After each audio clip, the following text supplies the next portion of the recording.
from birthdays to weddings, anniversaries, the coronavirus pandemic has stolen so many important moments from all of us that make life special. In our efforts to stay safe and save lives, seeing family, friends, familiar faces has all been put on pause for many of us, resulted in millions struggling with loneliness and isolation. Well, that's why we're bringing back our 1 Million Minutes campaign together with Britain Get Talking. And we're asking you to donate your time to help those struggling.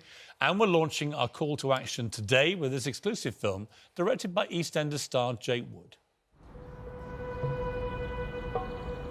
Dear Britain, nobody could have predicted these times we're living. Every one of our homes is hitting every night. We're wishing that there's no more moments we're missing. Dear Britain, my heart is to every parent who couldn't be in the delivery room when their child arrives. And to every one of us who lost someone we loved and weren't allowed to be by their side. Dear Britain, there's not been a year like this where I've been so lonely and cried, with no one to talk to, no one to hug, no one to help carry the stress on my mind. Dear Britain, I'm sorry you don't get to see Bergie and Baba. I'm sorry you're still waiting to walk down the aisle.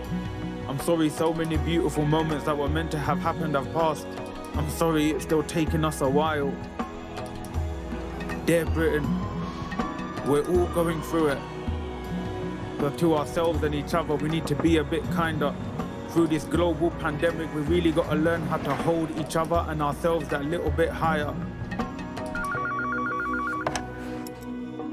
Hello? Hi, Betty, how are you? Oh, so lovely to hear from you. Dear Britain, together you can help us end loneliness.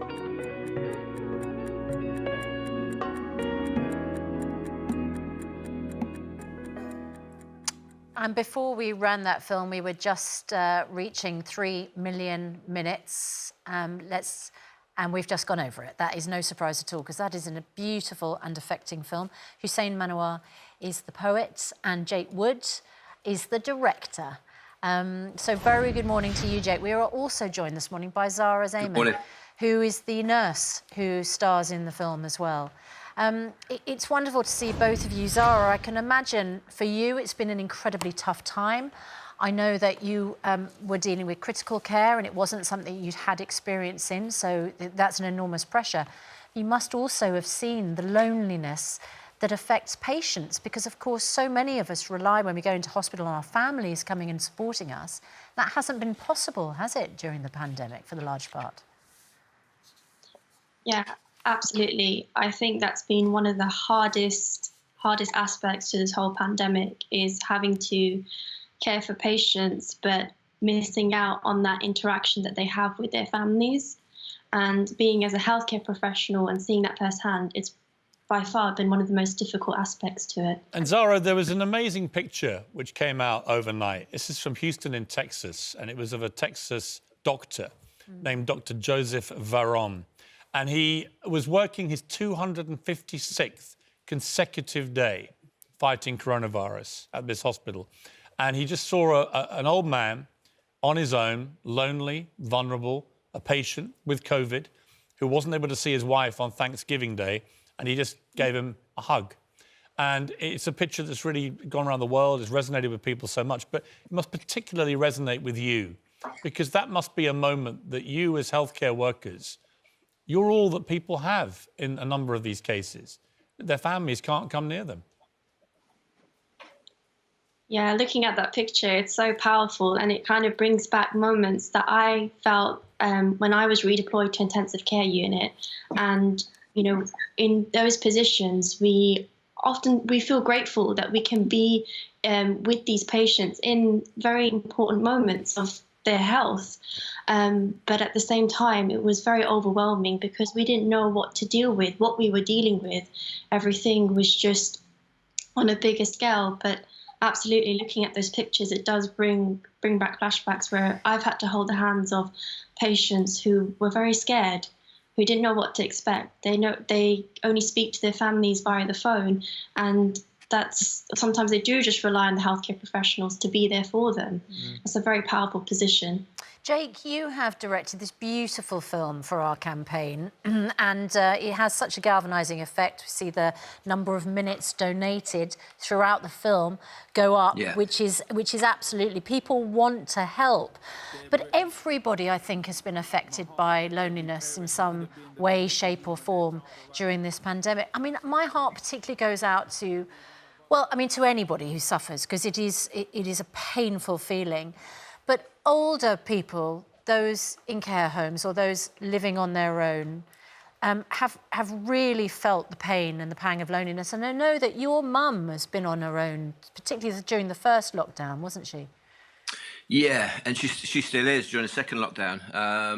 Yeah, it's just the same for every family up and down the country, isn't it? It's been such a strange year. And I think for me, when ITV came to me to want to help with this campaign and put the film together, I really wanted to try and reflect a little bit of what everyone's been through in the whole year. And I think everyone, as you say, Susanna, has been affected this year in loads of different ways. I sent out a tweet when I was kind of looking to put all of those things into the film.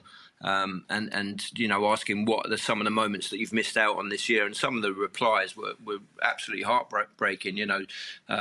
People have died and they've not been able to be there, and people missing their grandchildren, and people having chemo and not being able to support friends and family. So from my point of view, just trying to put all of that into it. And I think it's really important, for example, that Zara is in the film, and I wanted just to reflect all aspects of society, and Zara's a working nurse and has experience. I think that's really, really important, and hopefully we've done a good job. I can't believe it's 3 million minutes donated already. It's amazing. It'll be going up even as we speak. There is a minister for loneliness, Baroness Barron. She has said that the next few months will be incredibly challenging because, of course, over Christmas, which is a time when we're all supposed to be with our families. And although the government have loosened the restrictions, there will be a huge number of people who just don't want to put vulnerable members of their family at risk.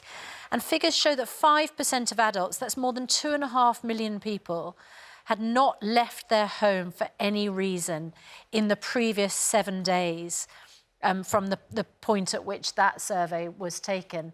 I mean, Jake, Christmas is going to be a time, isn't it, where we're all agonising over whether we see a member of our family who might have been on their own and who will be on their own for that big day. Yeah, I think the latest figures are 9 million lonely people in the UK, which is a huge, staggering number. And again, I think this is one of the main reasons I was so excited to get involved with this campaign, was that this year more than ever, there's so many people in need who sort of, as you say, are lonely, need support. And this campaign, you can just get involved. You can donate up to, I think you can donate anything from an hour, as much or as little as you want to do. So yeah, I think it's really, for me, that was a big part of it, that people are able to help, are able to get involved, and there are so many people in need. So pick up the phone, get involved. It's a beautiful film, and it's having such a massive effect. And Zara, what about you at Christmas? Will you be working, or will you be trying to have some rest? So I most likely will be working during Christmas time. I think that's something that we do every year. I was working last year as well, but we'll see this year. So you think you're likely to be working on Christmas Day, do you? Most likely, or at least the night shift before going into Christmas. Well, we thank you for your service to the NHS, because I think, Christmas when you're in hospital for the patients is one of the toughest times, frankly, and you're angels, for working at that point. So thank you very much. And Jake, talking of long service, your very long stint as Max Branning on EastEnders coming to an end. 2 weeks left. Yeah, 2 weeks left, Piers. Yeah. You've been through almost everything as Max Branning, haven't you? Divorce, affairs, suicide attempts, depression. You lost a child who fell off a roof at the Queen Vic. You've been involved in all sorts of mayhem and fights, whatever. Is it just a case of Max is exhausted and needs a rest? I think so. I think far more traumatic than all of that, Piers, was he shared a hot tub with Ian Beale, didn't he, at some point as well? So, Was that the high point? Are you going to... Normally, when big stars like you leave a big soap, and I know you've got lots of exciting plans coming up, which you're going to tell us about in the new year, but when you leave a big show like this, you know, you go one of two ways. They either leave the door open and you make a glorious return in a few years' time, or you die in a blaze of horror. Are you able to give any clue as to how you're going to be exiting? well, one of the guys, one of the security guys, when I drove in last week, he said, "Oh, I'm sorry to hear you're leaving. Are you going in a cab or a coffin?" And I didn't understand the question. That's the key question, isn't it? Yeah. But presumably you now know, don't you? I do, yeah. It's going to be in a well, not exactly a cab, but yeah, they're leaving the door open, Piers. So yeah, I'm very pleased for that. And when will your last show air? Do you know yet? I think about mid-Feb. So I'm filming now for another 2 weeks. Yeah, it'll be about mid-Feb. Well, you've been one of the great soap characters of all time. And I think we're all going to miss Max, but we'll look forward. I think Max just goes away. He sort of sorts his life out a bit and then comes back, doesn't he? And the scene will be set for a dramatic return. Jake. Yeah, that's it. Fantastic to see you. And to Zara, you too, guys. Keep up the great work. We're all very proud of the work that all you health workers do. We'll just do a quick check-in on the Million Minutes. While you two have been talking, look at the power of the interviews that you've just given. We're over 8 million minutes. Oh, that gives me... That is basically more than fantastic. doubled in the 6-7 minutes we've been talking. Absolutely amazing. That's incredible. It shows the power of that film. So thank you to both of you for doing that, and we really appreciate you joining us. Thank you. Can I just pay tribute to everyone at Good Morning Britain and ITV as well, who did an amazing job, especially Ali Farrell, Verena Burt, who really sort of drove this project forward, Hussein Manawer did the poem, and Naughty Boy, who did the music. So I just want to give it, because everyone gave their time and everyone was so dedicated to doing this. So, yeah, I'm just really pleased and honoured to have been asked and to be involved. So good luck with it, guys. Well said. And, yeah, hope we you don't guys well. normally like to give credit to behind-the-scenes people, but they'll be very touched. But I'm glad you broke that rule, Jay, because frankly they deserve it, and Ian as well. It's a fantastic campaign, and also, you know, we know that there's a lot of people on their own at home for whom the television and the voices on the television are frankly their only company. So we know what a privileged position And Jake made a good in. point in the briefing notes I saw, where you've talked about when you've been an actor and you've been on location somewhere and sometimes had a week on your own.